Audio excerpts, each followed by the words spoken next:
I'm back in my home state, surrounded by family and getting reacquainted with the area. I've made up my mind to stay here for good and have started the process of searching for a new home. Things are going great, and I'm enjoying quality time with friends and family. It feels good to be back. Some mutual friends have been keeping me updated on what's been going on with my ex-fiancé. It sounds like things are finally taking a turn for the better. There was a plan for an intervention on Sunday, but things took a dramatic turn on Saturday night. After her family visited, she called her friends in a state of total panic and finally seemed to realize the gravity of her mistakes. She had a full-blown panic attack and meltdown, which ended with her in the emergency room. It sounds like a really tough night, but hopefully it's a sign of her starting to face reality. It seems like my ex-fiancé has finally come to terms with how unhappy she is and how much she's messed up her life. I heard she tried to reach out to me, but I had blocked her number. Thankfully, she still has her job, contrary to what I was told earlier. However, her job is on thin ice, and her boss has told her to take some time off to get her life together. She's a valuable employee, and they're trying to help her get her act together before they have to let her go. It sounds like she's got a lot of work to do to turn things around. My ex-fiancé's friend group is really tight-knit, and it's no surprise they're going all out to support her. She was always a reliable and caring friend, so they're returning that kindness now. However, there's an unspoken understanding that if she reverts to her old ways, they'll have to cut ties and let her face the consequences alone. For now, she's doing okay, considering everything. Her family is still keeping in touch, bombarding her with calls and messages, trying to help her stay on track. Her family has tried to show up at her house, but her friends and even neighbors have stepped in to stop them. I hope she realizes how lucky she is to have such a supportive network. Meanwhile, her family has taken their drama to Facebook, which has actually worked in her favor. From what I've heard, it's exposed their behavior to a wider audience and seems to have silenced them for now. It's typical of messy family feuds, but at least it's died down a bit. Eventually, she had a mutual friend pass along a message to me. She admitted that all the hurtful things she said about me were lies, orchestrated by her family, which I had suspected all along. She apologized for how things ended between us and expressed hope that we could reconnect someday.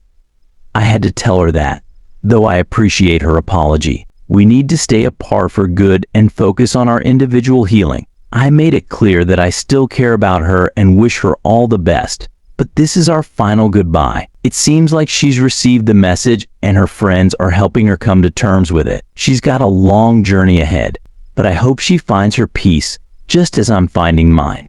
Story 2. From the start, our love was intense and amazing.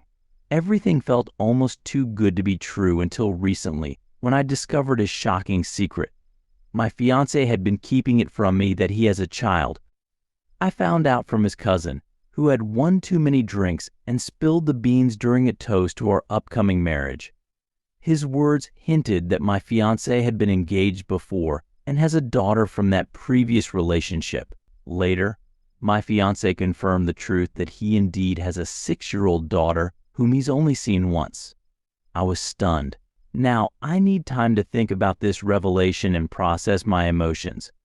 I don't want to pretend everything is okay by smiling and celebrating our wedding when it's not. If he had told me about his daughter earlier, I wouldn't have minded. We had dreams of having a big family with many kids, and he was enthusiastic about starting our own family together. But now, I realize he lied not only about his daughter's existence, but also about wanting to become a father for the first time. It raises questions for me.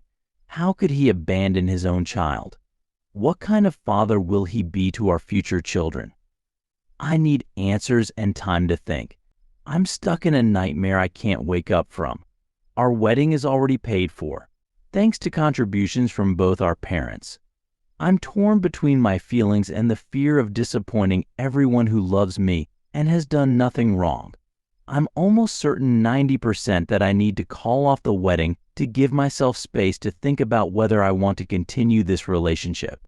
But the thought of being seen as the bad guy by everyone involved is eating away at me. I'm a mess, crying like a fool as I write this. Story 3. I'm a 26-year-old guy, and I've been dating my girlfriend Sarah, who's 25, for 3 years. I thought everything was perfect between us. We had even talked about taking our relationship to the next level, moving in together, getting engaged, and eventually getting married. But a few months ago, Sarah started acting strange. She would come home late, drunk and secretive with her phone. She began making excuses to avoid spending time with me, which was unlike her. I was clueless about what was going on. For a week, I tried to figure out why Sarah was acting strangely. I even thought maybe I was the problem, and that's why she was behaving this way. But my gut feeling kept telling me something was off.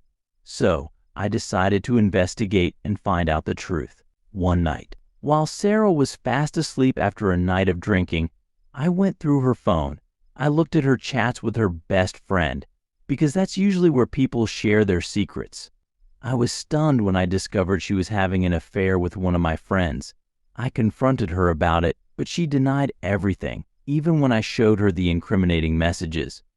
She tried to brush it off, saying they were just joking around, and that I was being overly suspicious. But I knew what I saw, and I didn't believe her excuses. I didn't push the issue further, but the seed of doubt had been planted, and I couldn't shake it off. Last week was Sarah's birthday party, and everyone was invited, including my friend who she was having an affair with. I thought to myself, I can't keep pretending everything is okay when it's not so. After we ate and danced, it was time for speeches. I decided to go last, hoping to hear everyone praise our relationship before I revealed the truth. When it was my turn, I talked about trust and loyalty, and then I dropped the bombshell. I told everyone that Sarah was cheating on me, and I even sent the incriminating messages to the whole group, so everyone could see the truth. Everyone was stunned, but Sarah was overwhelmed with shame and ran out of the room in tears. Her family and friends turned on me, furious that I had humiliated her on her special day. I left soon after, feeling a mix of anger and relief. Now, my phone is blowing up with notifications from her friends, calling me all sorts of names.